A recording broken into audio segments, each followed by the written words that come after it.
Hello everyone, welcome to Daksh Online Classes. Today we are going to start our class 6th English chapter 7 Fair Play जो कि हमारी Honey cycle book का chapter 7 है और इसका name है फेयर प्ले। चैप्टर शुरू करने से पहले हम यहाँ चैप्टर की कुछ इन्फॉर्मेशन देखेंगे जो कि चैप्टर के बारे में हमें बहुत कुछ बताती है।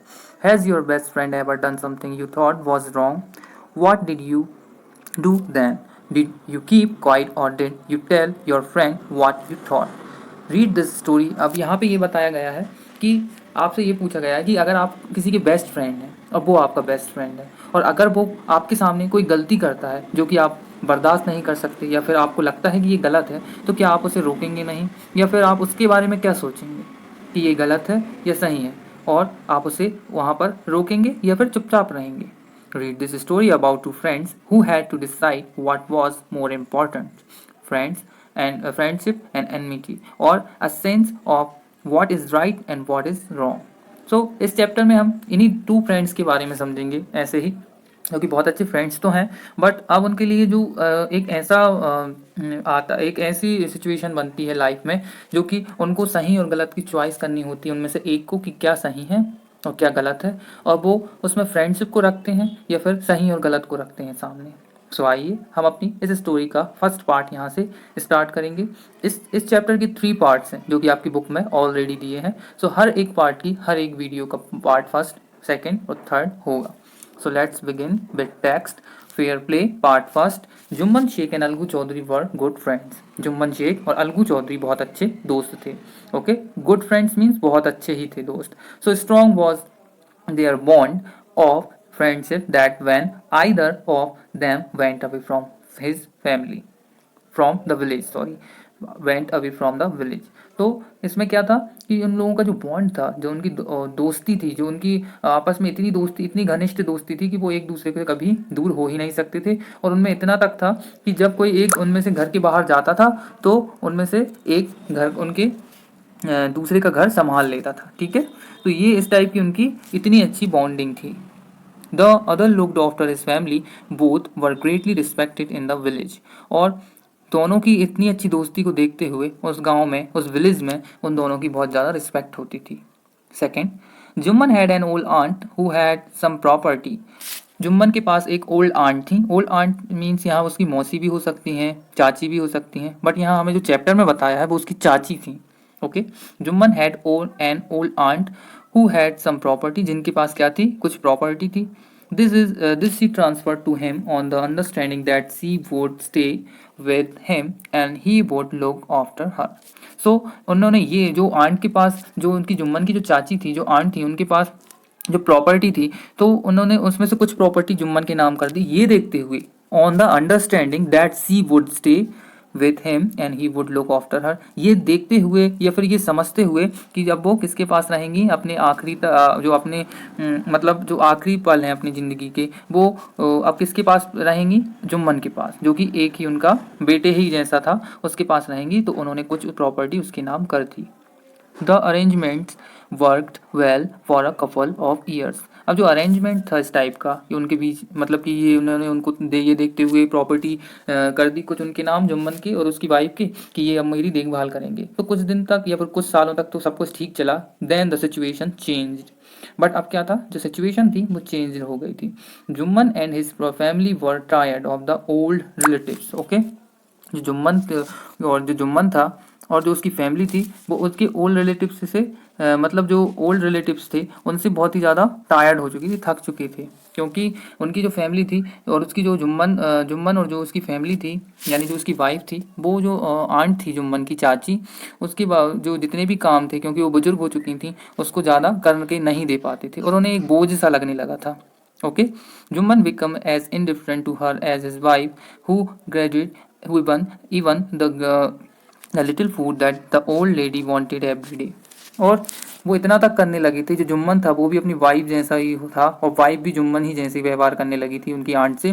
वो उनको बहुत थोड़ा सा खाना देने लगे कुछ दिन बाद, और उन्होंने खाते पीते समय उन्हें बहुत ही ज़्यादा परेशान करने लगे, बातें सुनाने लगे।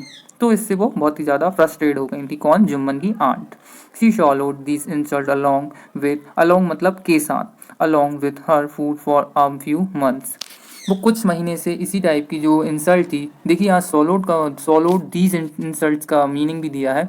सोलोड मीन्स होता है निगलना, मतलब बिना किसी, बट यहाँ इसका इंसल्ट के साथ इस्तेमाल किया गया है टॉलरेट देम, मतलब जो भी बात हमसे कोई कर देता है तो हम उसे इग्नोर करते जाते हैं, अपन कहते हैं रहने दो, जाने दो, कुछ नहीं हुआ।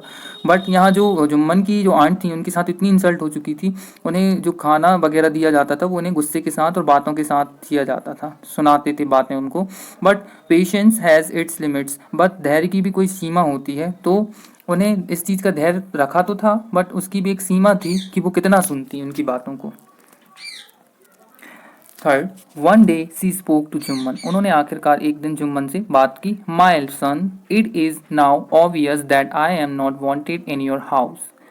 अब वो जुम्मन से क्या बोलती हैं, ये तो क्लियर बेटा जुम्मन, ये तो क्लियर हो चुका है, ये सच्ची बात है कि अब मेरी ज़रूरत तुम्हारी इस घर में नहीं है। Kindly give me a monthly allowance, allowance means जब हम किसी को एक खर्चा बांध देते हैं महीने का कि हम तुम्हें इतने दे देंगे, या फिर जितना भी हम उसे मतलब उसको ज़रूरत के हिसाब से उसको उतना खर्च दे सकें कि वो उसका खाना पानी या फिर उनका जो रोज़ का खर्चा है वो चला सके, उसे हम इंग्लिश में अलाउंस कहते हैं। ओके, तो मंथली अलाउंस मीन्स जो महीने का जितना भी खर्च था वो जुम्मन की आंट किससे मांगने लगी, जुम्मन से, कि अब तुम मुझे एक काम करो, जब मेरी ज़रूरत तुम्हारे घर में नहीं है या फिर ऐसा बर्ताव होगा मुझसे मेरे साथ, तो तुम एक काम करो, मुझे मंथली अलाउंस देने लगो, मैं अपना एक अलग से सेपरेट किचन बना लूँगी, so that I can set up a separate kitchen. My wife, अब जुम्मन क्या बोलते हैं, my wife knows best how to run the house, be patient said Jumman seamlessly. Jumman बड़े सेमलेसली कहता है, मतलब बहुत ही बेशर्मी से, कि तुम चुप रहो, तुम चुपचाप रहो, मतलब बी पेशेंट मीन्स वो उनको बता रहा है उसकी भाषा में, तुम धैर्य रखो, मेरी वाइफ को पता है कि ये घर कैसे चलता है। This made his aunt very angry and she decided to take her case to the village panchayat. अब ये जो बात थी, इसको गुस्सा तो आना ही था आंट को, तो वो बहुत ही ज़्यादा गुस्सा हो गई और उन्होंने डिसाइड किया कि अब मैं अपना केस पंचायत, विलेज की जो पंचायत है उसके पास ले जाऊंगी। Fourth, for many days the old lady was seen taking to the villagers explaining her case and seeking means ढूंढना, सीकिंग देयर सपोर्ट्स।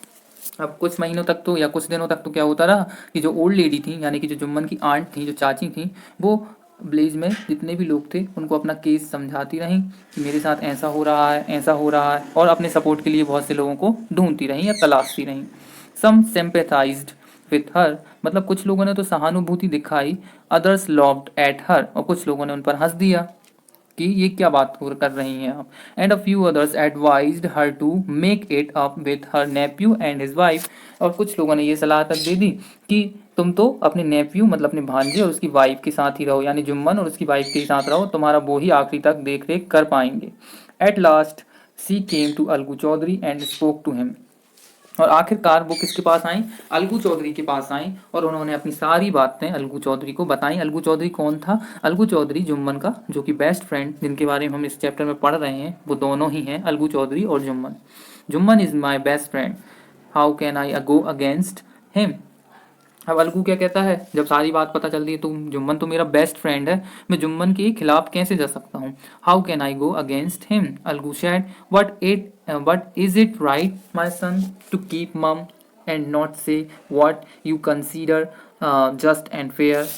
अब मम का मीन्स है क्वाइट या साइलेंट। ओके, तो उनकी जो जुम्मन की आंट है वो अलगू चौधरी से कहती हैं, क्या ये सही होगा कि तुम गलत बात पर भी चुप रहोगे मेरे लिए, और जबकि तुम सब कुछ समझ भी रहे हो कि क्या गलत है और क्या सही है। Plain did the old lady come to the panchayat and speak the truth, और उन्होंने उसे बोला कि तुम पंचायत में आओ और मेरे प्रति सच बोलो। She said, Algu didn't reply, Algu ने कोई भी रिप्लाई नहीं दिया, but her words kept ringing in his ears। kept means keep का सेकेंड फॉर्म है। जो जो वर्ड्स थे, जो चाची के जो वर्ड्स थे, जो आंट के जो वर्ड्स थे, वो अलगू चौधरी के कानों में गूंज रहे थे, भले ही उसने रिप्लाई ना दिया हो।